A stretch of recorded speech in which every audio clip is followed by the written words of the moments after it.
Welcome. In front of me is a Samsung Galaxy F12, and today I'll show you how to format your SD card.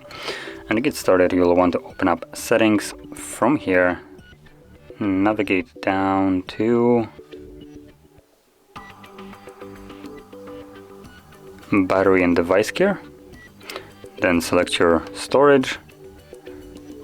From here, let's see, let's go to Advanced. Select your SD card and you should find the format option. Now when you press it, it will give you a message that formatting your card will basically result in you losing all the data from it, and if there's anything on that card that you would like to keep, do back it up beforehand, otherwise you lose it permanently. Now assuming you have already made a backup of it or you simply don't want to, then select Format SD card. This will instantly begin the process, which takes only a couple of seconds, and once it's complete, the card will be ready to be used once again, as it is right now.